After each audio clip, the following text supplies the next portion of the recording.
The Flash is the latest and final entry in the DC current film franchise, with James Gunn's new universe set to take off by 2025. It takes inspiration from the 2011 comic book crossover Flashpoint, which served to reboot the DC Comics universe. Since Gunn is starting off fresh, this film would serve as a great way to reboot and transition from the Snyderverse into the new Gunverse. Flash has received praise from the likes of Tom Cruise, James Gunn himself, and even Stephen King. But, as any moviegoer knows, you should decide for yourself what you think of the feature. Welcome to the Review Desk. I'm Desmond Kerk, and this is my review, 2023's The Flash.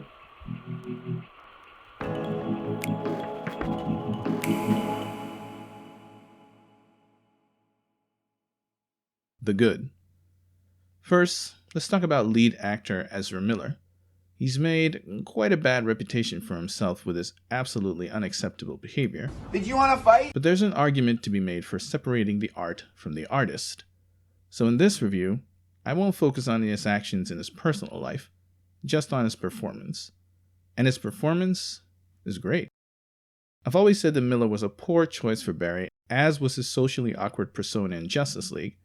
So while I still don't agree that he fits the character, there's no denying that he delivers a brilliant performance in his dual role here as both past and present Barry. Past Barry is obnoxious, but he's also super funny, and really gives you a sense of youthful impulsiveness associated with his age range. Present day Barry is less socially capable, but also more mature and thoughtful about his actions. The interaction between the two Barrys was also done very well, with the scenes merged in such a way it's hard to see they made use of a body double and face swapping like in Captain America the First Avenger. It also makes a good case for nature versus nurture, since we get to see how much different past Barry turned out after the timeline is altered. Michael Keaton as Batman is, of course, a scene stealer. Literally every scene he's in, it feels like we've switched to a Batman movie. Sasha Calle as Supergirl didn't impress me much with the acting in some of her initial scenes, but when it came time to throw down with Zod, she really became a true asset to the film and becomes very easy to like her. We've seen speedsters in film before, and despite the fact that Barry Allen Flash was one of the first speedsters in comics, he's been beaten to the big screen by the likes of Quicksilver and Dashiell Parr from The Incredibles. They're often shown running incredibly fast across great distances.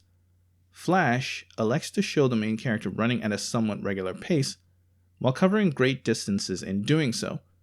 This not only separates Flash from other speedsters, but also puts a unique spin on how his abilities work.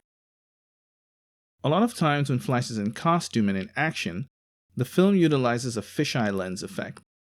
This was a clever way to emphasize Barry's social awkwardness and anxiety, but also the pressures of his role as a superhero. He's often called in to handle situations that require immediate action, but even with super speed, it can get a little overwhelming. The film has an emotional center. It's all laid on a bit thick at times, but a simple item becomes the catalyst for something very powerful, and I commend the filmmakers for it. It takes good writing for something as simple as a can of tomatoes to hit you in the feels. The bad. If you've spoken to anyone who's seen the film or checked out any other reviews, you'll have heard the same universal complaint. The CGI in this film is horrendous. And it's not even so much the rendering. Scenes of Kara flying alongside the Batplane look great, and Barry zipping around gives you a feeling of acceleration, but it's more what was chosen to be rendered. The visual portrayal of time travel mechanics are shown with Barry present in some sort of amphitheater surrounded by moments in time to indicate where he's currently set to exit. Multiple versions of the same incident rendered with a serious case of the uncanny valley, and not exactly clear as to what's going on. This is another instance of Warner Brothers opting for unnecessarily overdone and convoluted CGI for the most simple of matters. I know holograms have been done to death, but that melting steel form of communication in Justice League was needlessly detailed and probably caused the VFX team countless sleepless nights. Style over substance just doesn't work. Keep it simple, guys. Flash is the main character of the film, but feels outshined by the more legendary Michael Keaton Batman. As I said before, it feels like a Batman movie as soon as the Dark Knight's on screen, and that isn't always a good thing. That being said, the movie could have featured more Supergirl. For a character present in almost every trailer, her amount of screen time is unfortunately very short. Something else that's in short supply is good writing. A lot of things in the film aren't thought out too well. There's the opening scene, which was obviously supposed to be fun, but featured babies falling out of a skyscraper window. I don't care what kind of music you attach to it, it'll never be fun. To make matters worse, we return to this scene during the end credits, this time with the focus on a service dog falling to its doom. Whose brilliant idea was that? While there's a bunch of characters returning, and it does feel good to see Zod and Fiora again, they're not given much new material to work with, or anything else to do other than kick butt in the background. Then there's Keaton's Batman explaining time travel, using a bowl of spaghetti as an analogy, but how exactly does he know about time travel when the Flash should at least have an idea of how it works? Speaking of Flash, Barry phases a lot in this film, something he's never done before. Where and when did he learn that? And where did he get the new suit? All this and more is glossed over, once again pointing that DC simply lacks a plan for their multiverse. Now I know some of you comic book aficionados and fans of the CW Flash series will point out that the phasing is part of Barry's power set, but watching this movie shouldn't require you to be familiar with other forms of media featuring the character, especially since it doesn't concern this specific version of the character. The biggest omission, however, is explaining exactly how Barry's time traveling influenced events from before the point in time he returned to. In that respect, the movie should have learned from its animated cousin, Justice League: The Flashpoint Paradox. That film at least provided an explanation as to why past events have changed, and it didn't even need much time to do so. No. It wouldn't have changed all this. It wouldn't have changed what happened before her murder. Bruce's parents, Clark's landing. Oh, but it did. Break the sound barrier and there's a sonic boom. You broke the time barrier, Flash. Time boom. 2023's Flash runs at 2 hours and 24 minutes and shares the same paradox many DCU movies have. Somehow be very long, yet have very little of consequence happened. The Flashpoint comic that this movie takes inspiration from was a large-scale adventure having implications for the entire universe. Here, despite the obvious devastating effects of time travel, the story still feels contained. In the comics and the animated film Flashpoint Paradox, we're shown how characters around the world are now different because of Barry's time traveling. At least some of the runtime could have been dedicated to this. There's some callbacks, and most of them are heavy-handed. As I've stated before, a viewer shouldn't need information from other sources in order to enjoy the movie. But when you see Nicolas Cage as Superman fighting off a giant spider, you're going to be wondering what in the world the writers were smoking, because how many people are aware of the fact that Cage was involved in the production of a film called Superman Lives, or that the script featured him fighting a giant spider?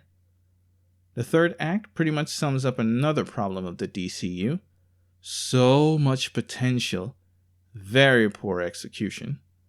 Past Barry's transformation is a very powerful moment, and again, Miller's acting here is top-notch. It's a concept that we've seen before with Dark Flash in the comics, and in the CW Flash show when Savitar became a menace. But in the movie, it's wrapped up so quickly that the impact it could have had and should have had is severely diminished. It also didn't help that the final villain could be spoiled for you if you set foot in a Walmart any time, since one of the tie-in toys was a figure of Dark Flash. I understand that everybody wants their toys out to capitalize on the event as much as possible, especially since it was revealed Disney could have made a boatload of money if they had Grogu toys ready before Mandalorian's release, but can we not blatantly spoil the movie on a cardboard box? The movie could have and should have provided a greater universe-wide reboot to kick off Gunn's new DCU. But it just ends up feeling like the Snyderverse projects that, again, will mean nothing since they're going to be undone by the new universe anyway. Short-term thinking. Is the entire universe of Keaton's Batman the result of Barry's time traveling? Or does this new Bruce Wayne coincidentally look like Keaton's Batman? The latter seems unlikely since all of this Batman's gear is reminiscent of the 1989 Tim Burton films. He even resides in the same mansion. This also means that Keaton's Batman, who is beloved across the fandom, is now erased from existence. You hyped this guy up during the movie's marketing, but you didn't stop to think that you wiped him out. Like most comic book movies these days, the film features a post-credit scene. And as I stated in my review of Guardians Volume 3, these scenes are getting worse. You can't ask an audience to sit through credits only to give them something trivial that in the end has no impact on your larger universe. That's the case with The Flash as well, and yet again raises questions as to exactly how the studio plans to transition into this new universe. At this point, I'm ready to walk out of the theater after every movie and just read about the scene online. But the biggest transgression of this film, by far, is the utterly shameless use of a CGI Christopher Reeve. It was done in Ghostbusters Afterlife. It was unethical then, and it's unethical now. Let the dead rest in peace. Verdict. I have to disagree with Gunn, Cruise, and King. In my opinion, this movie wasn't as great as it's touted to be.